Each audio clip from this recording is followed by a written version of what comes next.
Isang maagap na ulat mula sa mapagmalasakit ng mamamayan ang naging susi para maiwasan ang posibleng trahedya sa isang pampublikong paaralan sa Tupi South, Cotabato matapos maharang ng pulisya ang isang 16 anyos na estudyanteng may dalang Philippine Army-issued firearm bago pa man siya makapasok sa loob ng paaralan. Ayon sa pulisya, naganap ang insidente nitong July 7 matapos makatanggap ng ulat mula sa isang empleyado ng lokal na pamahalaan na nakakita sa isang lalaking estudyante na may dalang baril habang naglalakad sa kahabaan ng National Highway sa Barangay Poblacion, Tupi. Agad na rumesponde ang isang police patrol team at naharang ang estudyante bago pa ito makarating sa paaralan. Na-recover mula sa kanyang isang Glock 17 na 9mm pistol na kargado ng mga bala.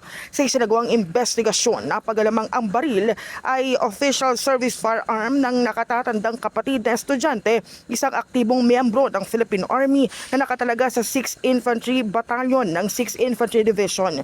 Ayon sa mga otoridad, kinuha ng menor de edad ang baril ng walang kaalaman at pahintulot ng kanyang kapatid. Inamin din ng estudyante sa mga investigador na dinala niya ang baril para sa kanyang sariling proteksyon.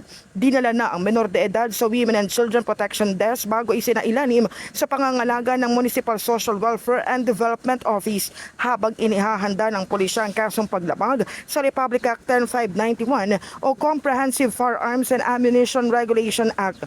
Ayon kay PNP Chief Police General Jose Melencio Hernandez Jr., ipinakita ng insidente na mahalagang agarang pag-uulat ng publiko upang maiwasan ang mga pangyayaring maaaring maglagay sa panganib ng buhay ng iba. In the heart of changing lives, ako si Brigada Cas Austria ng 105.1 Brigada News sa FM Manila, the Music and News Authority.